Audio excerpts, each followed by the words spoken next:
Psalm 96. Sing to the Lord a new song.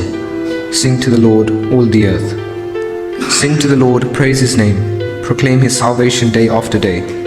Declare His glory among the nations, His marvelous deed among all peoples. For great is the Lord and most worthy of praise. He is to be feared above all gods. For all the gods of the nations are idols, but the Lord made the heavens. Splendor and majesty are before Him. Strength and glory are His sanctuary. Ascribe to the Lord, O families of nations. Ascribe to the Lord glory and strength. Ascribe to the Lord the glory due to His name. Bring an offering and come into His courts. Worship the Lord in the splendor of His holiness.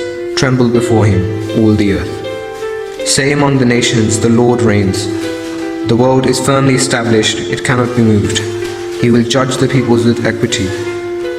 Let the heavens rejoice, let the earth be glad, let the sea resound and all that is in it. Let the fields be jubilant and everything in them. Then all the trees of the forest will sing for joy. They will sing before the Lord, for He comes. He comes to judge the earth. He will judge the world in His righteousness and the people in His truth. Amen.